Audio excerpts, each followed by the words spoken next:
तांकु दोषी करने अध्यापक को निर्दोषी करने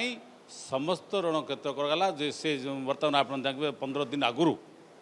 मुख्यमंत्री नहीं करी डीजी टू नहीं करी कलेक्टर नहीं करी समस्त को हायर एजुकेशन मिनिस्टर नहीं समस्त को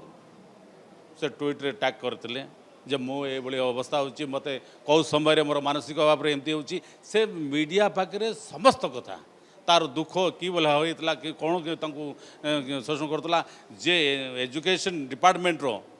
अध्यापक किभली भाव में फेवर करवा कथा कहूँ से समस्त कथा आपंकर मीडिया माध्यम से समस्त कहला किंतु कहीं जनले ना ओडिशा सरकार कहते जे आमर झील प्राय नहीं विभिन्न परेड अन्य सब दि जाऊला इंजेक्शन एडमिनिस्ट्रेशन करा जाऊला परदिन ठू ये स्थिति थिला संगीन थिला एवं से खाली आनुष्ठानिक भाव डिक्लेयर करा जायछि एवं ये घटना सबू राज्य को चहलै देछि एवं छात्र छात्री मानक मनरे जो आशंका एवं जो गोटे आमर जो से एजुकेशनल इंस्टीट्यूशन रे शैक्षिक वातावरण हो धारावाहिक भाव में राज्य में जो कॉलेज छात्री गोपालपुर जो गणदर्शित है तापर ये घटना गला ये अत्यंत दुर्भाग्यजनक एवं ताकू जे लोकों सरकार कहते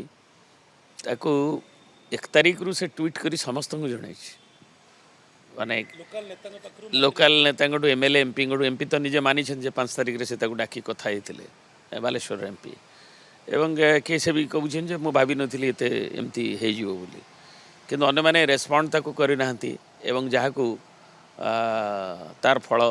है हुए तो इंटरवेंशन करते 6 मास धरी से छात्री तांकर संग्राम कर विभिन्न कथा को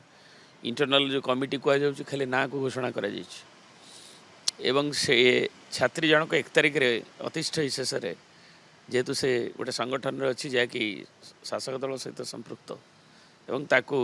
से मुख्यमंत्री उच्च शिक्षा मंत्री केंद्र मंत्री आरंभ करी सांसद विधायक समस्त को जन किंतु से न्याय आज पाइला नहीं एवं तार जीवन है तार अमूल्य जीवन तार बापा माँ भाई की किए फेरे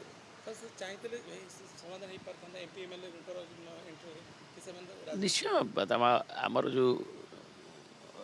मुख्यमंत्री हूँ कि हायर एजुकेशन मिनिस्टर हूँ कि केंद्र भी शिक्षा मंत्री अच्छा से मैंने चाहिए ये घटना को जो रेस्पॉन्ड नहीं था कि त्वरित भाव में निर्देश देकर करे हुए तो एश्यूज कर तेणु ये दुखद